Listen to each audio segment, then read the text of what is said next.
Dans le magnifique décor du Saguenay, un gars qui connaît ça, le transport, et pas à peu près, qui a toujours été là-dedans.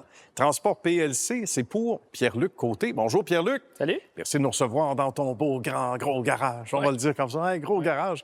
Un domaine, toi, que tu as toujours apprécié depuis le début. Quand est-ce que ça a commencé, ta passion pour le transport, les camions? Ma passion, ça a commencé en naissance. Écoute, c'était ça.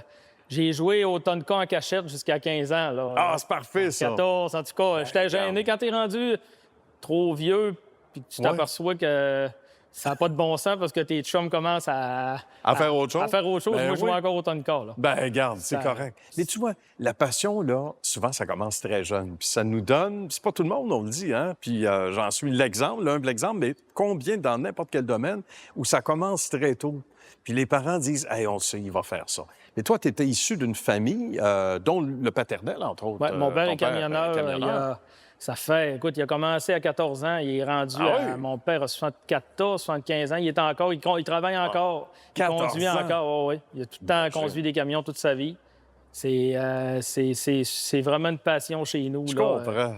Pour toi, parce que c'est deux choses, d'abord, d'être camionneur, d'en faire un métier, mais d'être entrepreneur, puis de vouloir avoir sa propre entreprise. Est-ce que ça, c'était aussi jeune avec les Tonka et les camions, ou c'est venu par après? C'est dur de mélanger les deux, hein, oui, parce que tu peux être passionné dans quelque chose.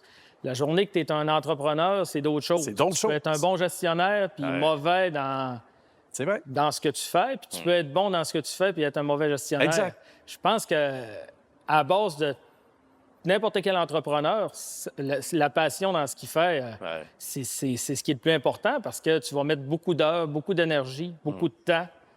Tu vas impacter ta famille, tu vas impacter tout ton entourage.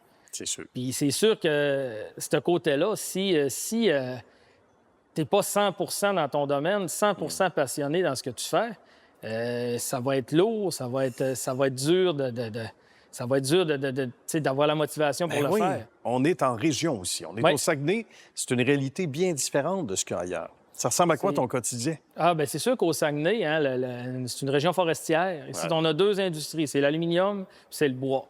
Saguenay, on dit le Saguenay, Saguenay-Lac-Saint-Jean, la Côte-Nord, c'est le bois. Fait qu'ici, dans le transport, tu touches principalement à un de ces deux domaines-là. Là. J'ai toujours aimé le bois. Ça a toujours été une passion un peu, le challenge de conduire, les côtes, les petits chemins pas larges, chauffer des planétaires, des gros camions, là, les 13 pieds de large. Puis après ça l'a enchaîné un peu. Ici, il y a eu une crise forestière en 2008. Oui. C'était compliqué. Les moulins ont fermé. On a entendu parler. Oui, c'était long aussi. Il n'y avait plus grand-chose. Coopérative La Terrière avait fait faillite. C'était très, très dur. Fait que là, on commençait à faire plus du highway.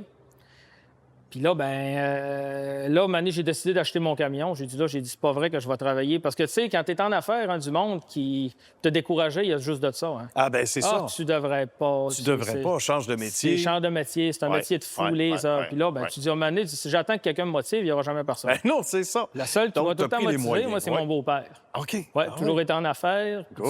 C'est sûr que lui, c'est quelqu'un qui n'a jamais eu peur en affaires. Puis moi, je l'écoutais, puis il me conseillait, puis il me motivait. Puis à un moment donné, j'ai acheté, en pleine crise forestière, j'ai acheté mon camion. J'ai parti, puis écoute, il n'y avait rien ici. Moi, je suis travaillé pour la Coop La Terrière, ça a fait faillite 3 mois plus tard, il n'y avait plus rien. J'allais travailler dans le parc de... Écoute, ce qui restait comme ouvrage, à gauche, à droite. Puis là, à un moment donné, c'est sûr que c'était rendu compliqué. La crise forestière a passé. Puis là, à un moment donné, un camion, c'était passé pour moi. Moi, j'ai dit, c'est sûr que si je ne passerais pas ma vie avec un, là. Juste un. Tu savais ce qui s'en venait. Ça va être soit 10 ou ça va être soit plus pantoute. C'était dur, c'était beaucoup de temps, beaucoup. Fait que c'est là que j'ai commencé avec 1, 2, puis là, écoute, on est rendu à 35. Ben oui, juste ça. C'est pas avec les brokers, les voituriers, j'en ai une cinquantaine, j'ai 60 remorques. Puis bravo. Là, écoute, jusqu'où ça va aller, on ne sait pas. On ne sait pas. Puis on reviendra. Mais en tout cas, tu fais histoire de succès, puis c'est tout mérité. Raconte-moi en quelques secondes, parce qu'on arrive à la fin, moins d'une minute. Évidemment, la relève, c'est quelque chose qui tient à cœur. La formation, c'est important, parce qu'entre l'école et la vraie route, il y a des fois un monde, mais à un moment donné, on a le pif. On sait comment dénicher les bons chauffeurs, hommes ou femmes, parce qu'il y a des femmes aussi, Raconte-moi ce que tu vois à l'horizon. Normalement, ça prend à peu près 5 minutes. Ah, c'est pas plus long que ça? Quand il s'assied en avant de toi, tu le sais tout de suite. Juste comment ça s'est passé avant, comme il est venu te voir, comme il t'a écrit, comme l'énergie qu'il a mis, tu sais, ça prend 5 minutes. Là. Puis des fois, on se trompe 10 du temps. Des fois, il sort du monde que tu n'aurais pas pensé que ça ferait. Il y a des belles surprises aussi. Des belles surprises, mais en général, on le sait. Là. Mais tu sais, il y a encore des bons jeunes, il ne faut pas se décourager avec ça. Justement. Les écoles, ils forment avec les élèves qu'ils ont. Tu sais, normalement, là, le camionneur qui a commencé à chauffer des trucks à 18, 20, 21, 22 ans, il savait ce qu'il voulait faire dans la vie. C'est ça qu'il voulait faire. Ça fait souvent du monde qui sont... tu sais, on peut pas chauffer des camions juste pour la paye, parce que c'est des métiers durs, c'est beaucoup d'heures, c'est dur pour la famille. Ça prend la passion du camionnage, ça prend quelqu'un qui est prêt à mettre du temps et de l'énergie dans ce qu'il aime. Ça, c'est ça pour tout le monde.